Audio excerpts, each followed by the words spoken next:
My name is Daniel Provorse, but I go by Duke of Texas or Duke. And my dad just slams right into me. Hey Duke, what got you into riding? Oh man, let me tell you. This is my story about how I got into riding.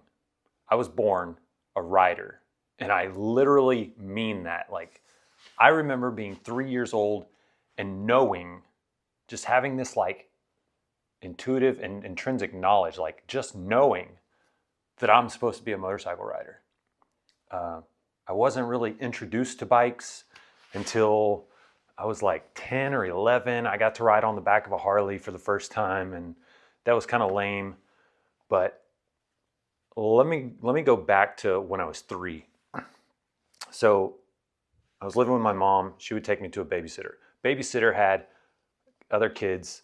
Babysitter had rusted old, busted old, flat-tired bicycles. And I knew that I wanted to ride them. And they weren't motorcycles, which is fine. I needed to learn, and I wanted to learn. So I learned how to ride a bicycle by taking these busted old bicycles and riding them down a hill and just figuring it out, learning how to pedal and learning how to use the brakes. I remember doing that at 3 years old. Fast forward 6, 8 months later, because my sister's a little more than a year older than I am. It was her 5th birthday, so I was just under 4 years old. And she got a bicycle for her birthday. My dad, my uncle, they put it together. The whole family goes out in the street, and she rode it around the road, was trying to ride it, right? My dad's holding her up, trying to balance it. There was no training wheels. And my dad's putting his arms around her so if she falls, he can catch her, because she doesn't have a clue what she's doing. And it was over quickly. She really didn't have a lot of interest in it. But when it was over, I said, Dad, can I try? I really want to try. And he's like, yeah, sure. He made sure my sister was good. She was done. I hopped on it, and he thought he was going to do the same thing. See, my parents had no idea that I knew how to ride a bike.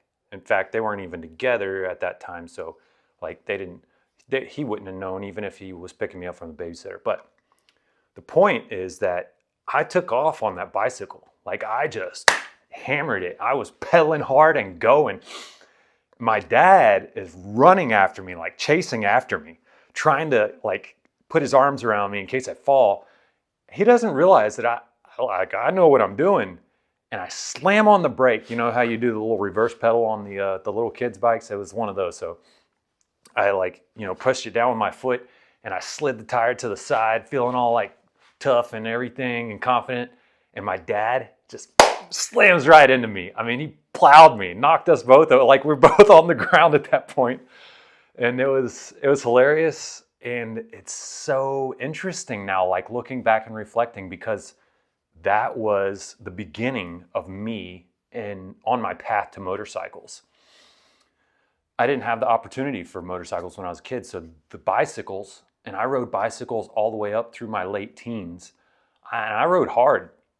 I loved it. I rode way further than I should have on a little 20-inch BMX style bike.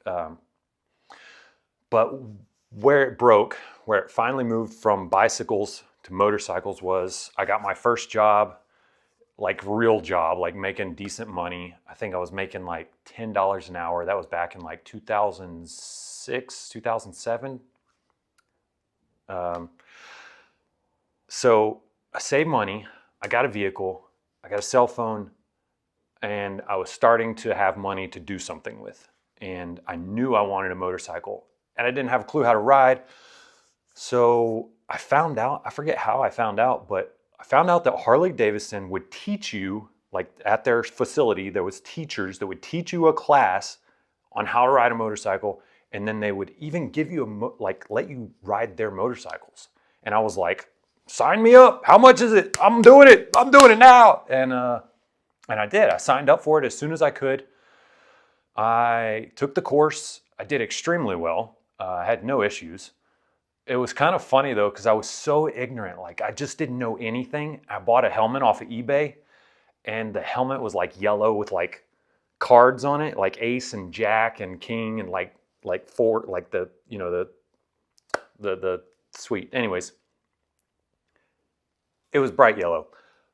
It was way too small for me. I just didn't know. I didn't know like gear or like to even look for sizes. Like I had no idea. I was so ignorant. And I'm going through this like basic rider's course. It was the MSF course.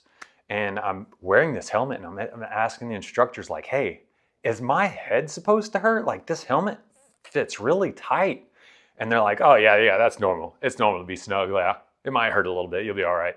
I was like, okay. I made it through the weekend. That was the last time I wore that helmet. I did not wear that thing again. So I got my license, but I didn't have a motorcycle. So what did I do?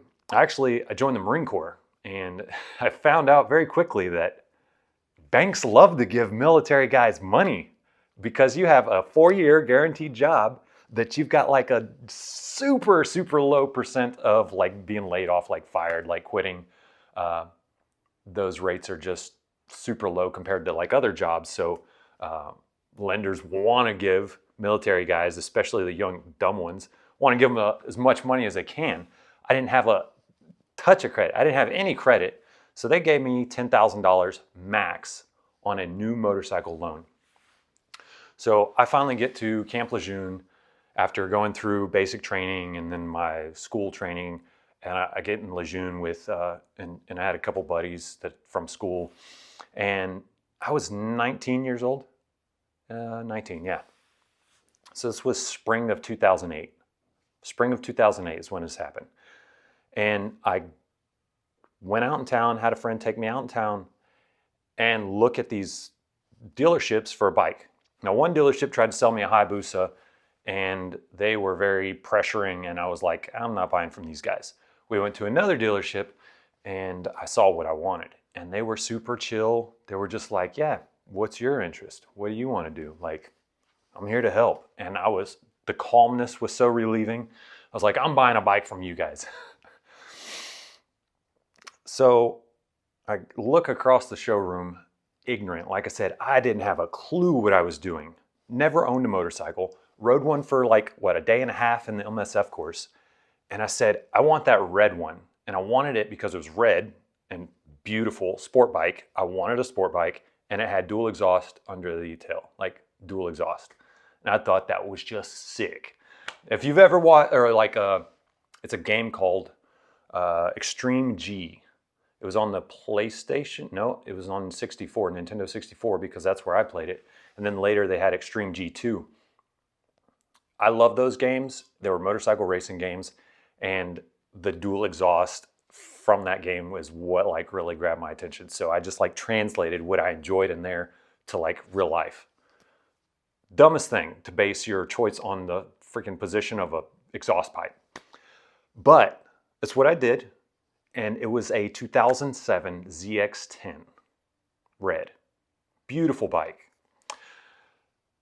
I got the bike and I bought some gear. I bought a jacket, gloves, helmet.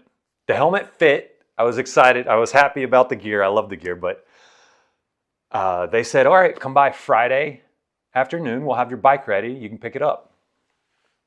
Same buddy drives me out there. Now, he doesn't know squat about motorcycles either. The key's in it. They're like, hey, it's outside. So I go outside, I sit on it, and I'm like, I don't know how to start this. I turn the key. Me and my friend sat there for like 5-10 minutes trying to figure out how to start the thing. When we finally figured it out, I rode it around the parking lot just a little bit, like did a little loop around the backside of the building. And then we hit the road for 6 hours. 6 hours just headed out of town. And man, I was so alive. I was so alive. And I knew it, like that was where I was supposed to be. It was so awesome. I loved it. I loved it so much. And from there on, I just started learning more. I started trying to find other riders to ride with. I started doing everything I could to ride, just to get out and ride. And I ended up giving my vehicle away to my sister when I left for the Marine Corps. So all I had was a motorcycle, and I was fine with that. It took me 6 months and I destroyed that motorcycle. I had kind of off-roaded it maybe 3 or 4 times before finally just like running into a curb at like 40 miles an hour or so. It was bad. I cracked the framework on that and destroyed the entire front end. But I was just ignorant. I just didn't know. So fast forward, that was my first bike. And it felt really, really good.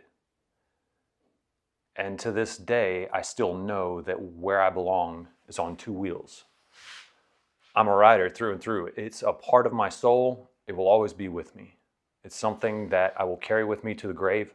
And it started before I opened my eyes. Now getting into the bike. My like 4th bike was a busted up, repoed Hayabusa. 2nd gen. It was a 2008 Hayabusa. It was black, black and red. I forget the colors. Anyways, no, it was originally like that burnt orange and black is what it was. And I ended up repainting it all black, and then later I painted it all matte black. This is a 3rd gen 2022 Hayabusa. This bike is very special to me because for some reason early on I felt very compelled to get a Hayabusa. I ended up having a Gixxer 600, like a 2007, I think 2006 or 2007 GSXR 600. And while I had that, I wanted to get another bike. I found a Hayabusa for sale. I bought it, and it needed a ton of work because it had been sitting for like a couple of years, and it had been repoed, and the water and the fuel injection system, it was a mess. I did a lot of work to that bike. It was missing parts because it was a repo that had been like stripped and sold. Parts were sold off of it. So there was something about it though that I wanted, and I got that bike and I loved it. And after I got it all together and got it functional, I ended up riding that bike all around Houston because it was like after I came back from my deployments and I finally got out, I returned to Houston. So I'm from Texas. I ended up riding that bike mostly around Houston for like 5 years before I inevitably totaled that bike also. But I had a lot of fun riding around Houston. I went all over the place. That was back when I was like really heavy in the bike scene. So I went to meets and I was kind of helping organize. And I found out that most sport bike riders don't really like leaving the area because it's too much work. And I started looking for my crowd, and doing that and leaving town and riding with other people a lot faster. Bad choices were made. I ended up totaling the bike. But it's always held a special place in my heart. Like there's something special about it, and I love sport bikes. That was where I started, with sport bikes. So this one has been a dream come true. For a while, after I totaled that Hayabusa, 2nd gen Hayabusa, I ended up getting slower bikes, and I slowly ended up working my way back towards this. So I've got a KTM 790 Adventure, I've got a 1989 Harley Sportster, and I've got my 2022 Hayabusa. This bike is really special to me. I haven't taken this one on any real trips anywhere. I took my 2nd gen out to the Three Sisters, which is out in the hill country of Central Texas. It's a really popular hotspot for motorcycle curves, road curves, nice roads. So I went out there a couple times on it, and a few other places. But this one has a lot of road time ahead of me, ahead of us. We're gonna do a lot of riding, but it's very special to me and I really love it.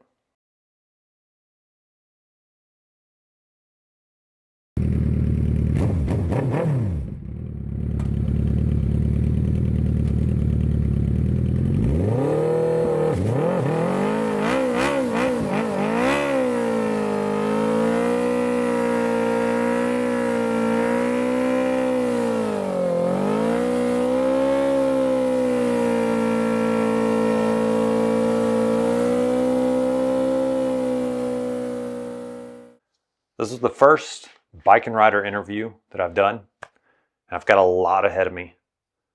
I'm going to be recording people's stories, sharing people's stories, their origins, or how they got started, what their favorite motorcycle is and why, where they've taken it, where they've been. And I'm going to share all that with you guys. Go ahead, hit the subscribe button, and we'll see you on the next bike and rider interview. Live free, ride hard.